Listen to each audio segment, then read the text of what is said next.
for a long time after.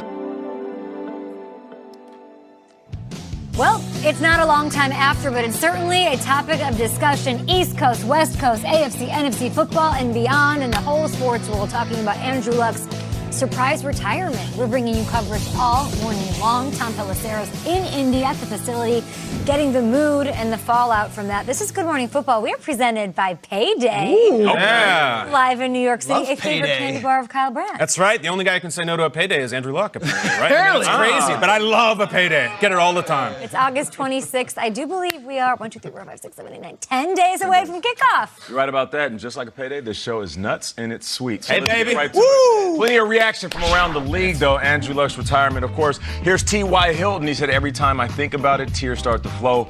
No one understands you like I do. Our bond is one of a kind. I've decided to dedicate my season to my best friend. I love you, 12. Hashtag luck to Hilton. I felt every word of that. RG3, Robert Griffin III, he also tweeted, much love to my fellow Texas brother. Still remember our time as Heisman finalists and how we laughed about almost being teammates at Stanford. The decision is only yours to make, and I'm glad you have found peace, respect. And then finally, the tight end who caught just about every single touchdown from Andrew Luck last year, Eric Ebron tweeted, Andrew Luck will be somebody I tell my kids about. The person and the player respect Andrew. How about that? Fallout and interaction and sentiments all around the league all show long, but it's time for the lead block. The lead block. That's right. block. So let's rewind here and go to Saturday night. Luck said the endless cycle of injury, the rehab, and playing injured is what led him to make this difficult decision.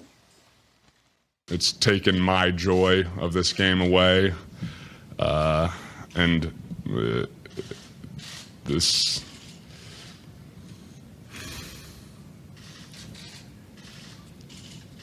Sorry. I've been stuck in this process. I haven't been able to live the life I want to live. Taking the joy out of this game. And after 2016, where I played in pain and was unable to regularly practice, I made a vow to myself that I would not go down that path again.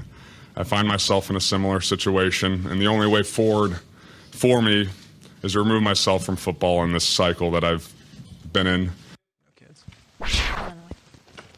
Andrew Luck there. Shregs, where were you when you heard the news? Yeah, so I've been working the Jets preseason broadcast with Ian Eagle and Anthony Becht, and we're in the booth, and it's the start of the third quarter, and Teddy Bridgewater's under center for the Saints, and all I'm focused on is Teddy Bridgewater going to be hitting Dan Arnold or Keith Kirkwood, and the Saints wide receivers and tight ends. What's he doing? And is it going to be Teddy or Taysom if Drew Brees went down? Like, I'm fully in that.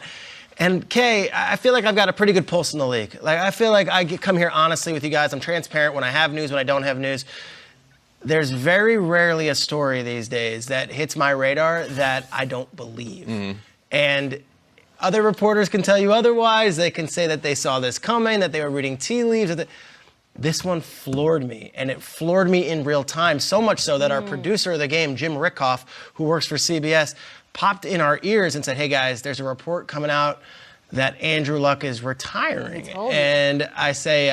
Come on, Rickoff. Well, I say, Rickoff. I say, well, who's it from? I said, ESPN's Adam Schefter. Schefter's never wrong. It's not like Schefter's coming out here. No, I said, make sure it's the real Adam Schefter because there are fakes out there. Don't get got. Don't get got. And let's certainly wait for this. He goes, it's the real Adam Schefter. And there's a few other tweets that follow giving context.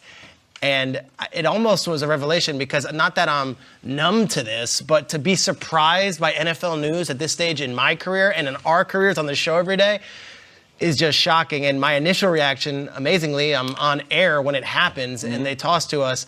We actually have the clip. This was Saturday night, local CBS here in New York. Jets Saints, Andrew Luck news comes in, and here was my response, followed by a colleague. Really brutal last few weeks for Andrew Luck. At first he thought he was going to be able to play. Then they said it was a issue with his ankle, then it was an issue with his thigh, but to hear mental exhaustion as a reason, and he's stepping away at 29. If I'm a Colts fan, I'd be weeping right now, and that's no exaggeration because this guy, he was a great dude, a great leader, always had a smile on his face, played the game the right way, and meaning to your point, with all the injuries that he's been through, he's as tough as nails. Wow. You know, it's crazy because I come on TV every day, and when talking about quarterbacks, I can tell you what it's like to play the position because I played wide receiver. I never claim to tell you what it feels like to play the quarterback position. And to your point, Straights, for the first time in my life, I know what it's like to get hit from the blind side. I'm sitting there in the booth. I'm talking about Brandon Allen and him securing the number 3 quarterback spot for the Rams. And I felt like I just got rocked by a blindside blitz, and I'm sitting there dusting myself off, and I'm thinking to myself, this can't be true.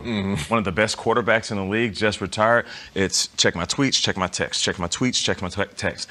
And then once I realized that this was reality, I thought this was going to change the complexion, and I still do think this is going to change the complexion of the entire NFL. And I reminded everybody while I was on the broadcast that if it wasn't for Pat Mahomes throwing for 50 touchdowns, we are talking about the league MVP. His season, 39 TDs. Walking away. And he's walking away. If you look at his numbers last year, at the height of his career. So, yeah, I'm still blown away, still quite shocking, but I understand it. Let me tell you about my Saturday night. I think like thousands and thousands of other people, I was in the middle of a fantasy draft Saturday night, guys. It was the weekend. I'd had a few drinks. I was feeling it. I had drafted Eric Ebron. I got great value with my Marlon Mack pick. I was feeling it. And then some people, we were doing an online draft, all the people in the chat room saying, oh my God, Andrew Luck is retiring, oh my God. And one of the classic draft room pranks for jerks is to say, oh dude, the player you just drafted got hurt. I mean, it's a classic move. So you go to Twitter, and I had the same thing. I'm like, now, is this one of these imposters? Is this, Barry, what's his name? No. It's the real deal. Totally floored. And then there's like the stages of grief or whatever. I went, and my next stage was like pure disappointment. Like I was very disappointed, and I still am this morning that this next act was taken from us. As a fan, like, I want to watch Andrew Luck play for the next decade. If you respect the talent, like the God-given talent that he has, and we don't get to see the second act, like I feel imagine if we had never seen Randy Moss on the Patriots, or we never got to see Kurt Warner with the Cardinals. Imagine if we only saw Shaquille O'Neal on the Orlando Magic. That's it. Like Dave Grohl never made it to the Foo Fighters, and Andrew Luck never even played into his 30s. It's not right. He can do whatever he wants, but as a fan, I'm bitterly disappointed. We are all understanding, right, of why he retired or why he decided to make this decision. I think we're all equally, the four of us, are surprised that he made it and are sort of blown away by that. But what do you make of his comments after the game and how that was? I mean, there's so much to unpack. We'll be doing it all morning long on Good Morning Football. Well, there's something commendable that we'll talk about that everyone has kind of rallied around about someone knowing his body and knowing his mental health well enough to walk away from as much money and as much success and as much fame as there is.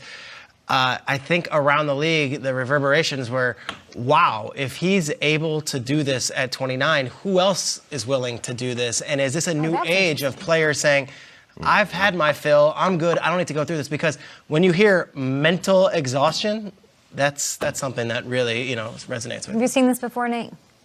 Calvin Johnson. Yeah. At 30 years old, walking away at the height of his career. And for a few years, he was the most dominant wide receiver in the game.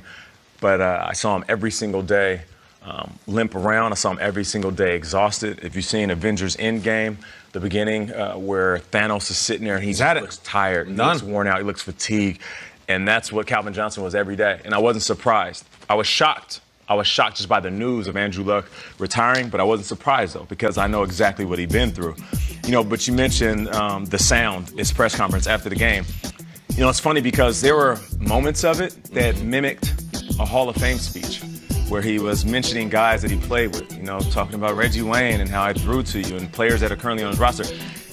And I thought that was ironic because if he played another 10 years, he would be giving us a Hall of Fame speech. So it's almost like he recognized that. This is my moment to give what maybe I could have gave 10 years from now. So I appreciate the fact that he was very aware and didn't make it all about him. It wasn't woe is me and feel bad for every injury.